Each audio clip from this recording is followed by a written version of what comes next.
Boa tarde a todos, sejam todos então bem-vindos a mais uma palestra do nosso evento Pesquisar é Preciso. Esse evento que é para a Reitoria de Pós-Graduação, Pesquisa e Inovação vem realizando durante esse período de isolamento, abordando aspectos relacionados a projetos de pesquisa e temas de relevância científica pelos professores da nossa universidade.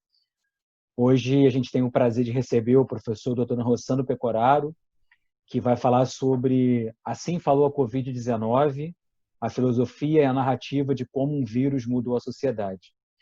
Eu queria pedir dar algumas instruções gerais agora no início, né? As pessoas todas estão com os microfones desligados, a gente pede que eles se mantenham para evitar qualquer tipo de ruído durante a fala do professor.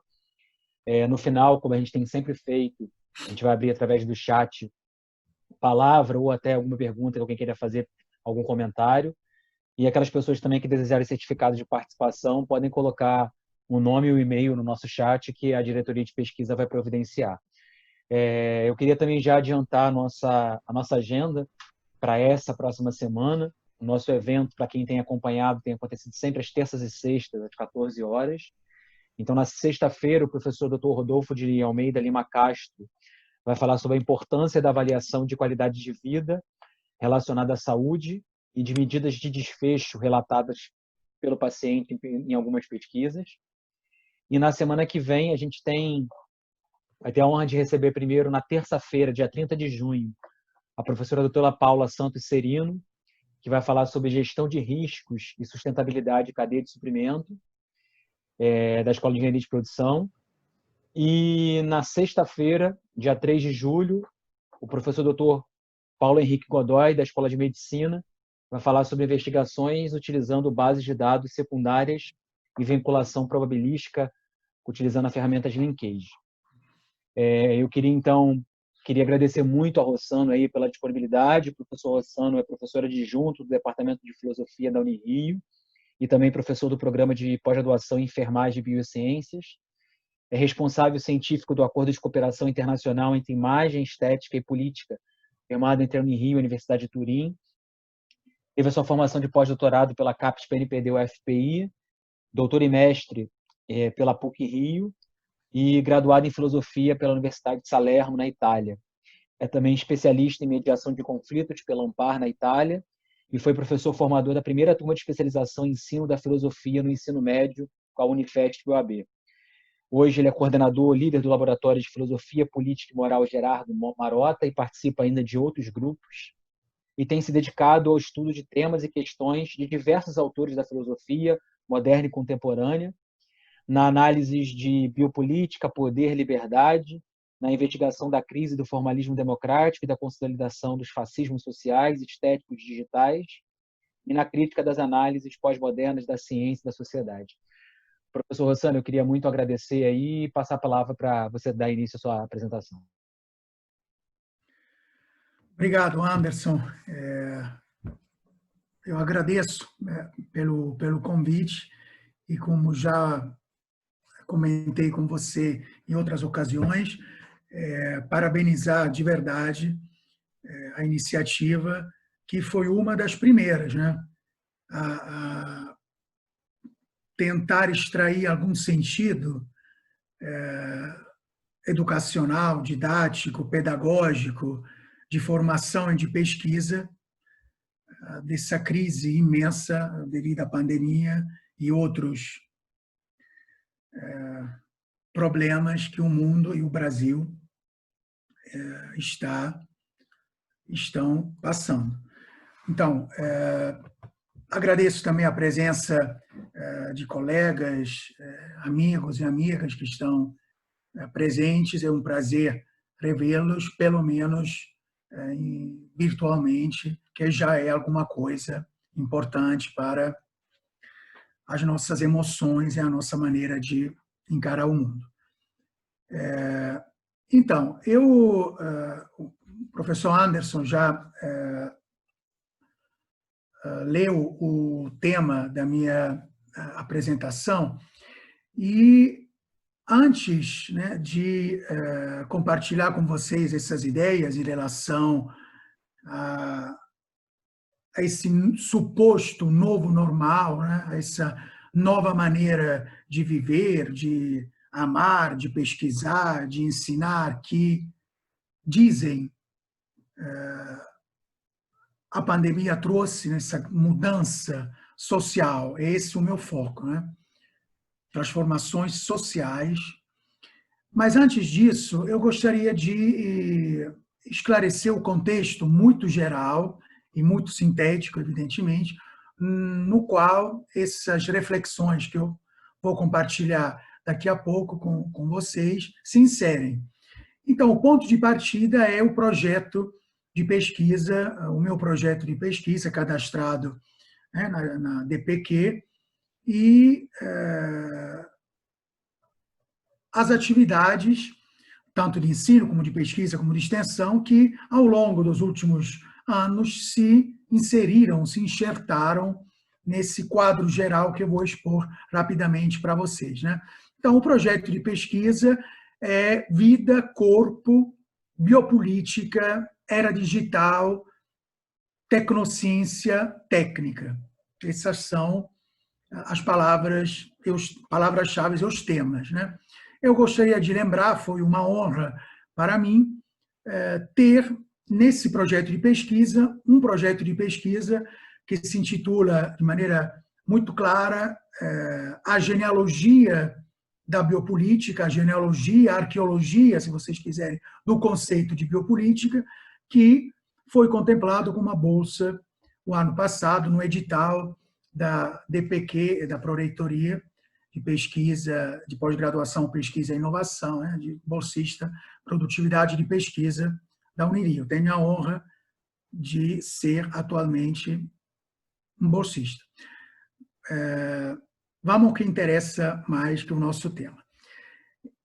Vida e corpo parecem ser o autêntico objeto das dinâmicas políticas e das ações institucionais de cunho jurídico, estatal, médico e tecnológico da nossa época.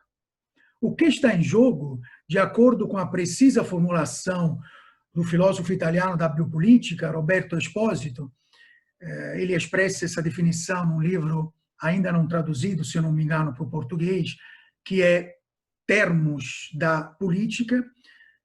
O que está em jogo, diz Expósito, é que a definição de vida humana, a decisão sobre o que é, qual é uma verdadeira vida humana, irá constituir o mais relevante objeto de disputa nos anos, ele usa a palavra séculos, por vir. Fecha aspas. Mas o que isso significaria no tempo da biopolítica, na época digital, na época das novas tecnologias? Quais seriam os fundamentos teóricos dessas práticas? Quais seriam os critérios, as regras, os fins, as maneiras, os métodos dessa operação? Quais seriam os princípios guias das intervenções biotécnicas, biotecnológicas, de engenharia social, no corpo, na vida, na sociedade? Quais seriam os efeitos do evidente processo de medicalização da vida? Esse termo é do último Foucault. Nesse contexto, que me provocou e me estimulou muito, né, eu acreditei ser necessário e urgente realizar um exercício, ao mesmo tempo diagnosticador e crítico, de pensamento para questionar exatamente a atualidade, o nosso tempo, buscar compreender as linhas de força que a atravessam e a constituem, revelar e analisar criticamente os sistemas de realidade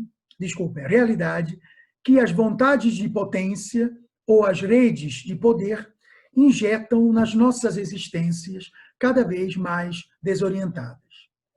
Com efeito, o tempo da biopolítica, o tempo da biotecnologia, injetam nas nossas instituições, nos seus códigos, na sua cultura, nos seus aparatos, estou me referindo, né, ao nosso tempo, as suas instituições, repito, os seus códigos, a sua cultura, os seus aparatos, a sua política, a sua pesquisa Em suma, tudo isso enfrenta hoje uma situação extremamente delicada, na qual se dá a passagem de uma, eu cito o Expósito de novo, abre aspas, uma política de administração da vida biológica para uma política que prevê a possibilidade da transformação artificial da vida e dos corpos.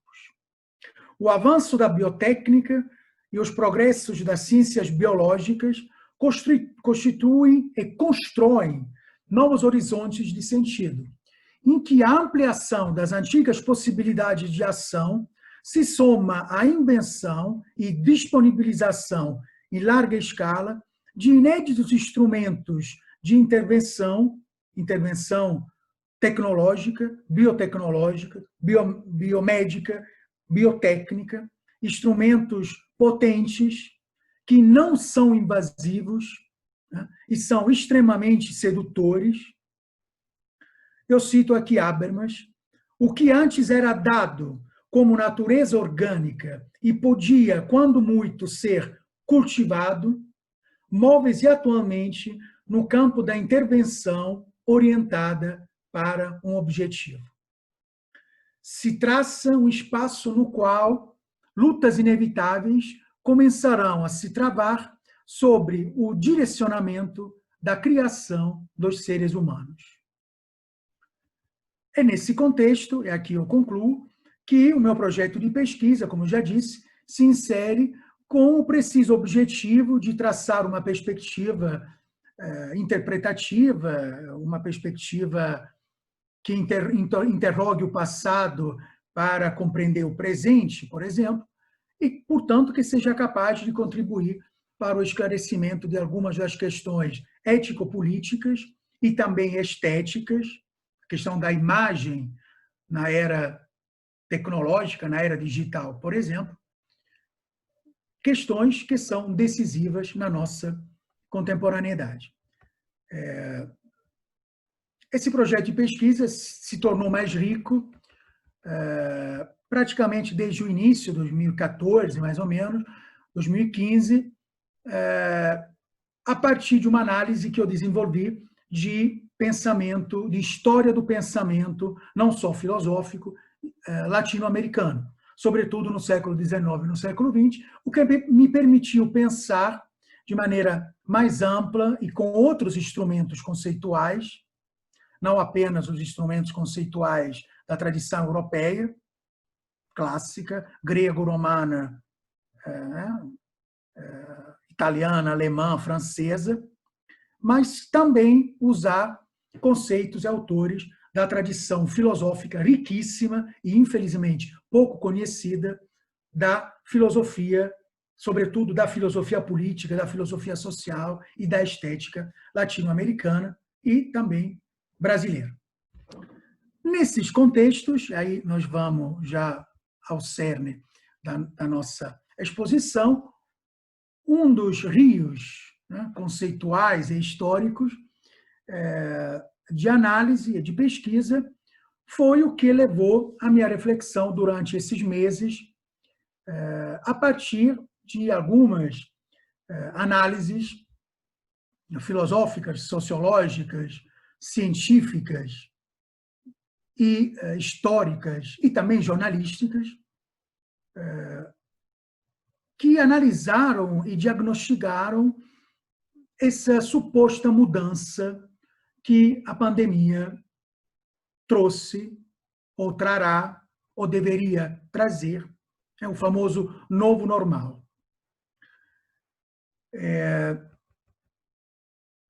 Assim falou a Covid-19. A história de como uma narrativa entrou nas nossas vidas, dizendo que tudo será diferente depois da pandemia.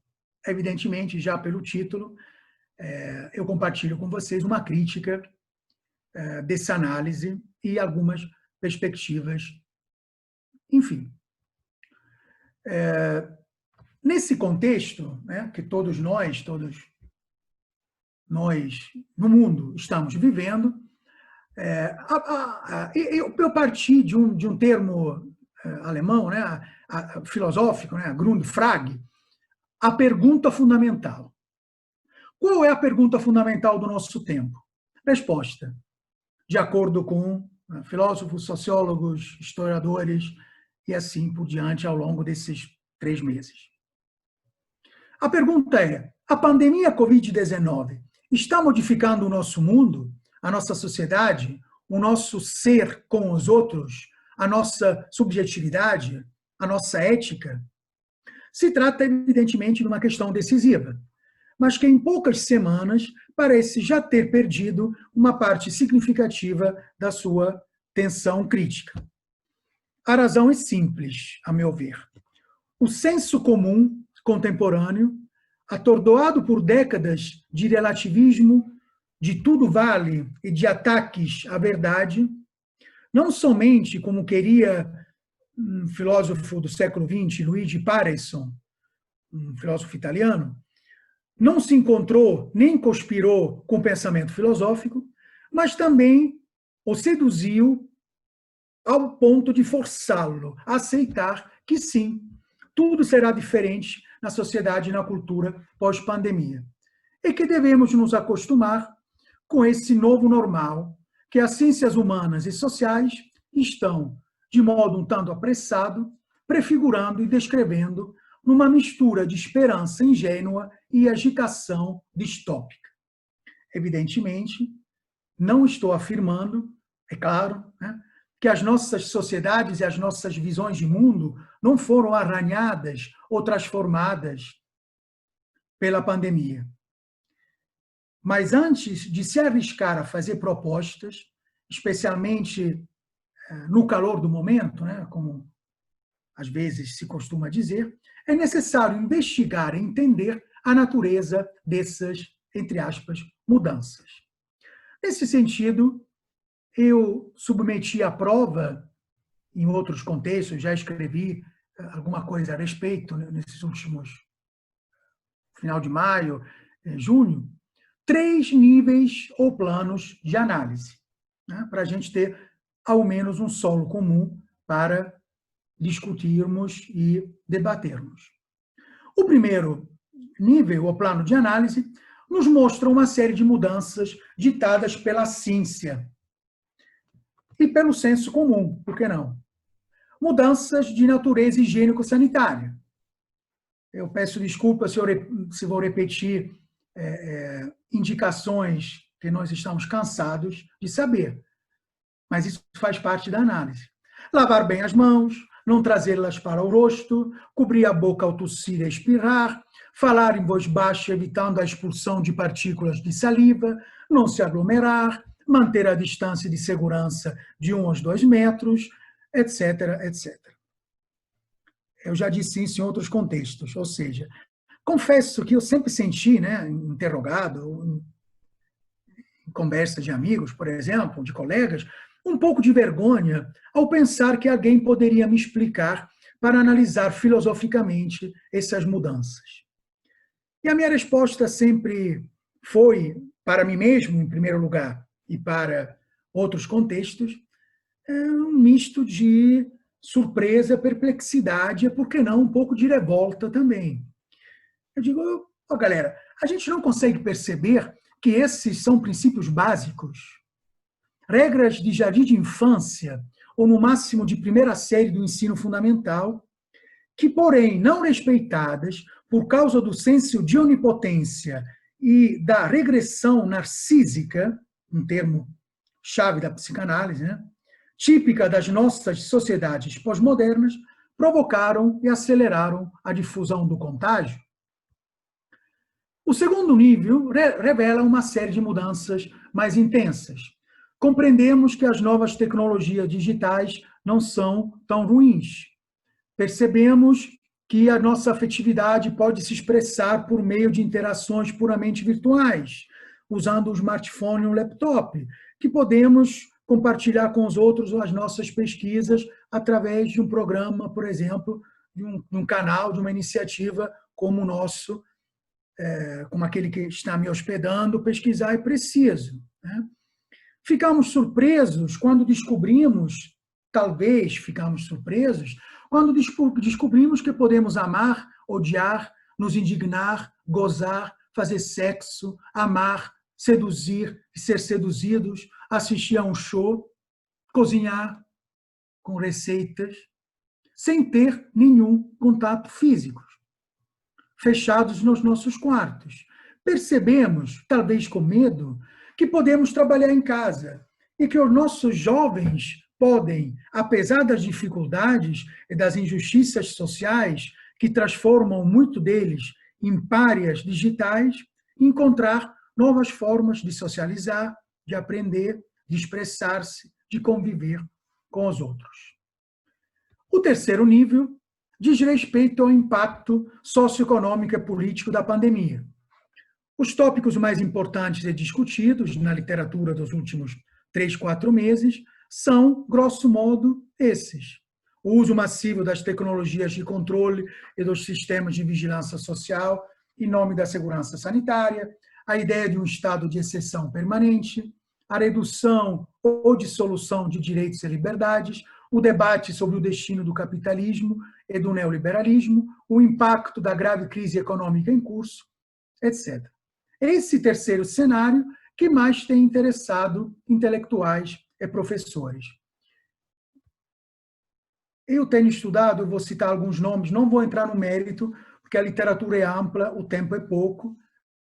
Então, eu enfrento, estudei especialmente o George Agamben, com as suas conclusões, das quais eu não vou entrar, pelas razões que acabei de esclarecer, de Slavoj Žižek, por exemplo, de Sebastiano Maffetone, do debate brasileiro muito interessante, o site da Ampof e o site da Bom Tempo Editorial, o blog da editora, tem publicado esses textos a partir das intervenções de Agamben, com intelectuais de estatura relevante do debate brasileiro, Judith Butler, desculpem o sotaque, etc. Analisados os 3 cenários, vamos tentar examinar algumas perspectivas a partir deles. O que me interessa nesse momento, portanto, é retomar a pergunta fundamental inicial e esboçar, como já disse, algumas perspectivas que podem contribuir para a discussão histórico-filosófica e, por que não, científica em andamento. Um rastro importante é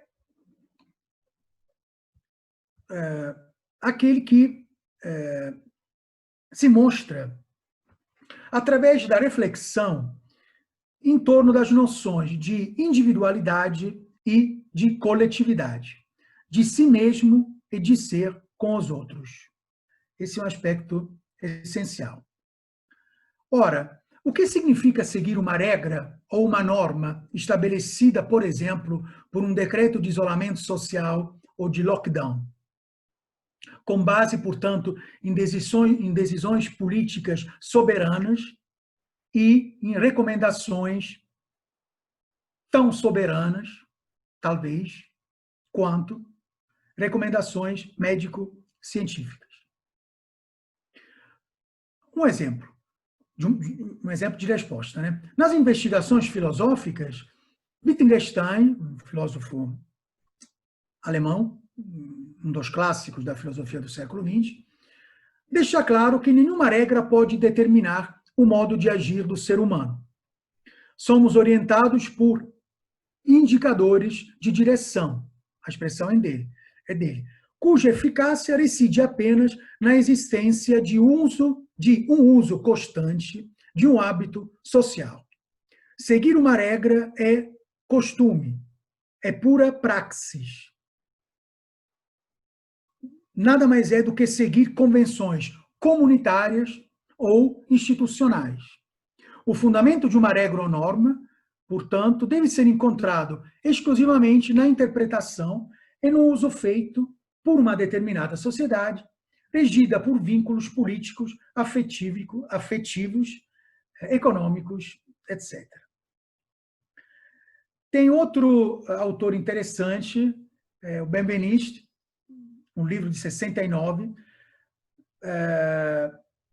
Vocabulário das Instituições Indo-Europeias, um texto complexo, não vou entrar no mérito, só vou pegar a conclusão dele, né? E ele parte da seguinte constatação: nas sociedades indo-europeias não havia um termo comum para designar a noção de liberdade, enquanto, estranhamente talvez, a oposição entre homem livre e homem escravo é originária e constitutiva de todas as suas estruturas institucionais. O nosso autor, no terceiro capítulo do primeiro volume do Vocabulário, vai analisar uma série de termos indo-europeus, sobretudo germânicos, latinos e gregos. Ele chega a duas conclusões.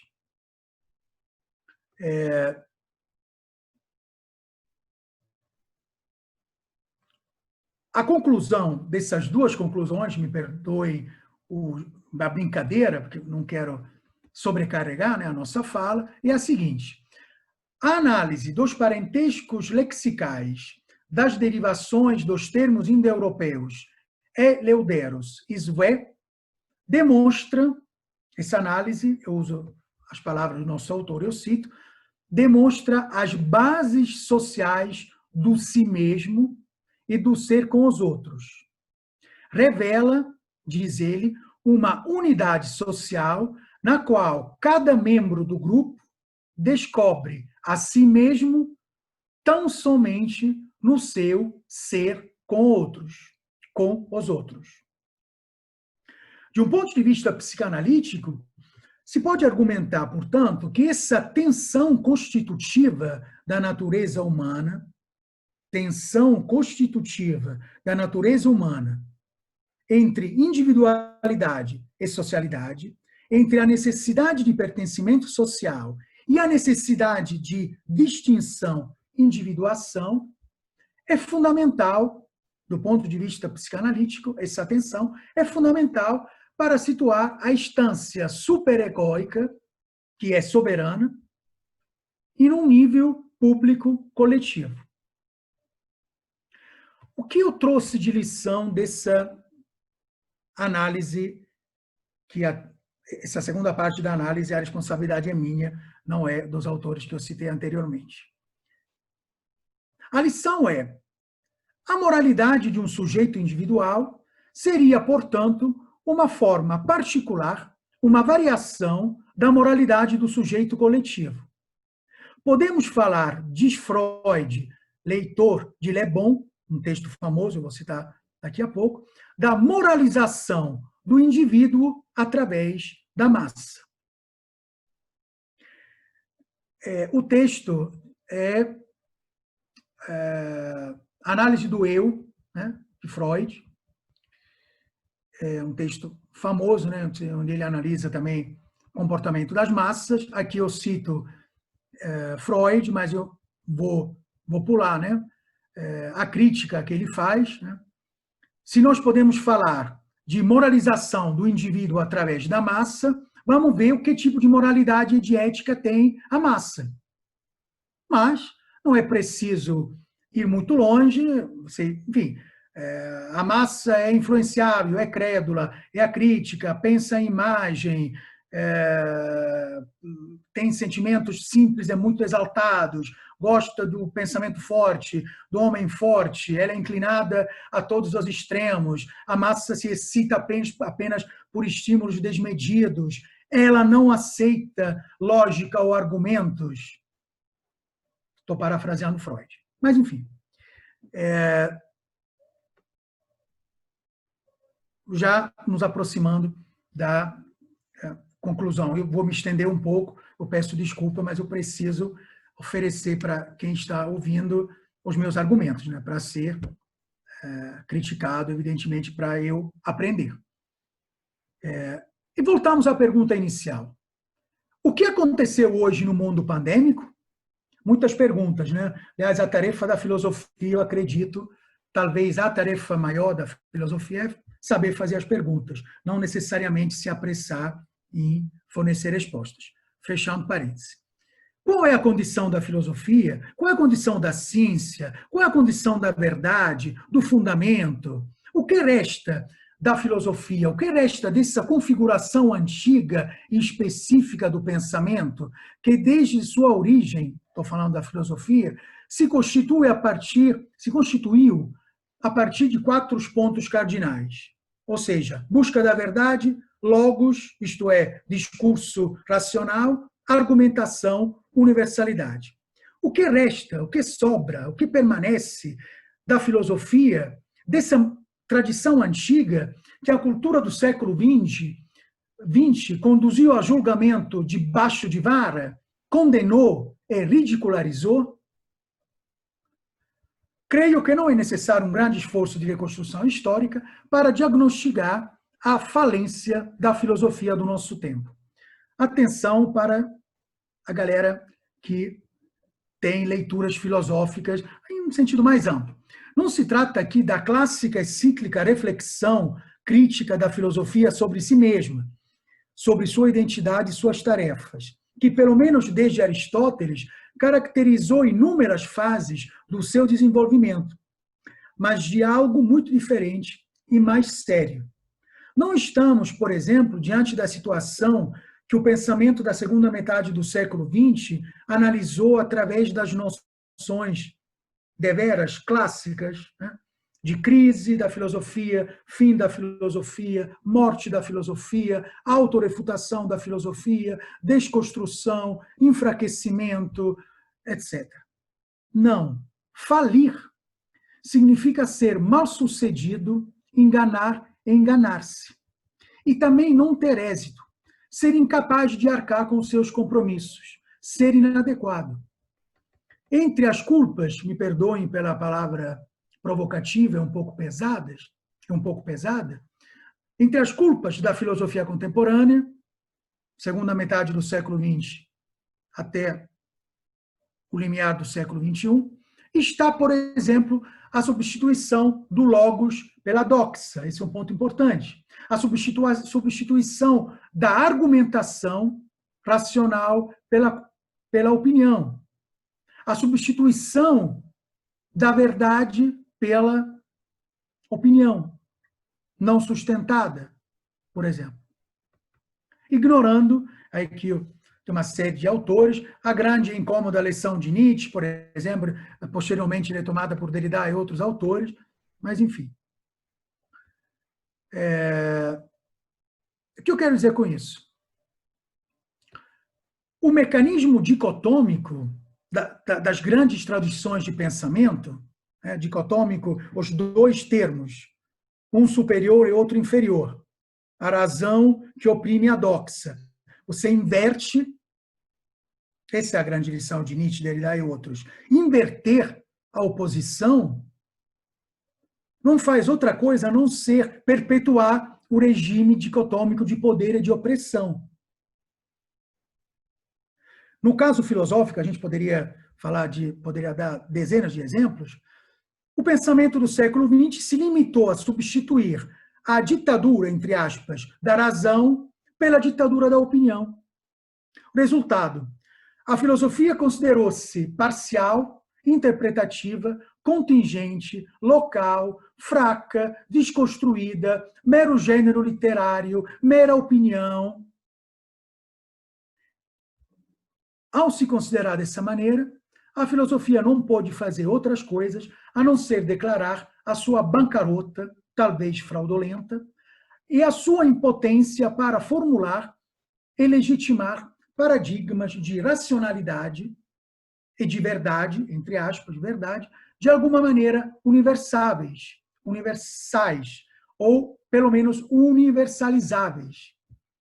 Paradigmas capazes de fornecer algum tipo de orientação, atenção, orientação, não imposição, evidentemente, não uma teoria que se impõe aos pensamentos e às mentes. A filosofia se mostrou incapaz de formular paradigmas de racionalidade, de alguma maneira universais, capazes de fornecer uma orientação ética, social e política. Tudo isso tem nome, um nome imponente e incômodo, um nome ao qual eu dediquei muitos anos da minha pesquisa, primeiro como mero estudante e depois como crítico. O nome imponente e incômodo é pós-modernidade e pós-moderno. Um período histórico e um conceito de extraordinário sucesso e de forte impacto sociocultural. Eu vou pular essa parte da minha crítica à pós-modernidade, deixei a minha crítica bastante contundente. Temos uma série de autores que examinam a crise ou os problemas intrínsecos à pós-modernidade e ao pós-moderno, que trabalham com esse vínculo entre filosofia e sociedade, que é muito querido na minha pesquisa. Eu vou pular essa parte, algumas referências, evidentemente. O G.C. Souza, o sociólogo brasileiro, autor da Elite do Atraso, quando ele fala de ideias-força, né, no livro dele. O Maurício Ferraris, no Manifesto do Novo Realismo, o livro de 2012, se não me engano, onde ele critica a pós-modernidade. O próprio Roberto Espósito e, por que não, o Agamben, ele não fala de pós-modernidade, mas fala do Estado, a sociedade contemporânea, o neoliberalismo, enfim.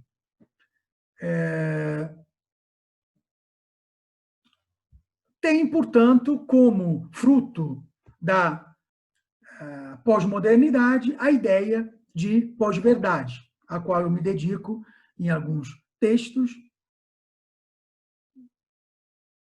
E aí eu pergunto, que provavelmente é uma pergunta de muitos: como podemos nos surpreender diante da ditadura, do império das fake news ou da pós-verdade? Por que nós nos surpreendermos se a pós-modernidade nos repetiu há séculos que a verdade e o conhecimento, também a verdade e o conhecimento da ciência e da medicina, são patéticos, subjetivos, insignificantes, opressivos, ilusórios, fonte de violência, fonte de escravidão, pura ficção? É uma surpresa que não deveria nos pegar de surpresa, porque são décadas que, eu estou generalizando, eu peço desculpa, não posso entrar no mérito nesse momento, que aquilo que eu chamo, nesse caldeirão um pouco genérico, de pós-modernidade e pós-modernismo, nos repete há várias décadas, interpretando, a meu ver, mal Nietzsche e outros autores, que a verdade não existe. A própria ideia de busca pela verdade é insignificante. Nós não temos mais anticorpos contra as fake news. Porque por décadas nos ensinaram, estou sendo um pouco polêmico, mas enfim, que a verdade não existe, que não há fatos, apenas interpretações, que a minha opinião é igual à tua. A opinião de Rossano sobre o Covid é igual ao Prêmio Nobel da Medicina. Simplificando muito, generalizando muito, mas enfim. Tem alguma referência aqui, eu falo, por exemplo, de... Não deveríamos, portanto, nos interrogar novamente através de diferentes perspectivas de análise sobre as responsabilidades da teoria e dos teóricos? Não deveríamos pensar numa transformação radical da sociedade e da política a partir da formulação de um novo imperativo ético-moral, da coragem de dizer a verdade, paresia, gregos antigos, Foucault retoma, da construção de uma paideia contemporânea. A paideia é um termo grego que diz, ao mesmo tempo, que aponta, ao mesmo tempo, para formação e educação humana, melhor ainda, o fim em si da educação, o ideal da perfeição moral, cultural e civil a que o homem deve almejar. Então, paideia, às vezes a gente traduz como educação, como formação, é algo muito mais complexo e desafiador. Concluindo, acreditar e anunciar que um vírus pode mudar o mundo e a sociedade é pouco menos que uma profecia, a meu ver, arriscada, ingênua e enganosa. A única e funesta mudança tem ocorrido no microcosmo de todas as famílias que tiveram um ente querido ceifado pelo novo coronavírus. A única e funesta mudança tem ocorrido no microcosmo composto pelos lares das comunidades, por exemplo, onde pessoas são obrigadas a se amontoar em quartinhos precários, tendo que lidar, ao mesmo tempo, com isolamento social, o desemprego, a violência da milícia, a violência do tráfico, a violência da polícia, a letalidade do vírus, a ausência de uma assistência social e sanitária decente e, além disso, encarar a fome e o choro inocente das crianças. No macrocosmo da sociedade e da política, porém, as coisas são diferentes. Ao longo de milênios, povos e nações foram castigadas por emergências sanitárias globais e epidemias. Mas a história nos ensina que pouco ou nada mudou nas estruturas sociais e políticas pós-crise. Tem um exemplo aqui que eu vou pular, da gripe espanhola. 50 milhões de mortos.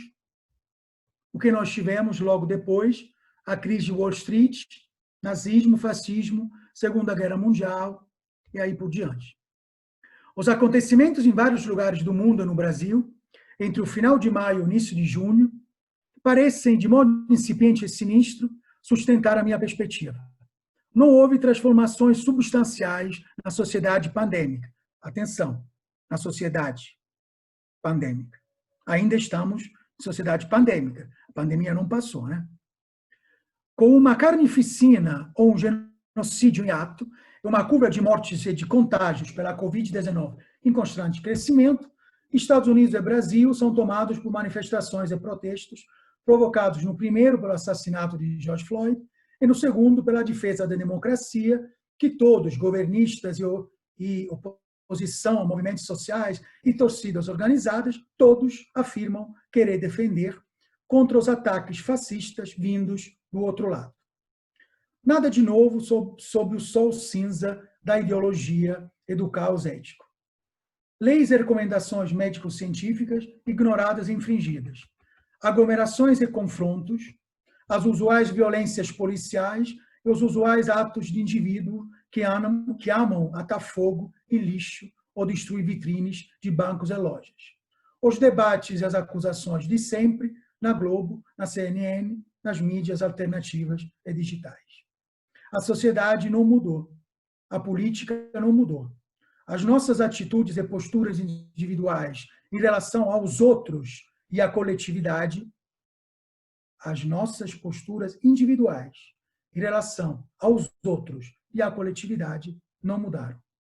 Há semanas, o isolamento social é furado, as normas básicas de segurança sanitária não são respeitadas e as máscaras, com frequência mal usadas, mas mesmo assim, de alguma maneira, ainda onipresentes, são talvez o único sinal de que sim, algo realmente mudou nas nossas vidas. Obrigado e me desculpem se eu me estendi um pouco, mas eu precisava encerrar a argumentação. Precária, mas enfim, 40 minutos. Obrigado, Anderson. Bem, Rossano, muito obrigado aí pela sua apresentação, pela complexidade e a profundidade com que você trouxe a análise. Parabéns aí pela palestra e, mais uma vez, obrigado pela sua disponibilidade.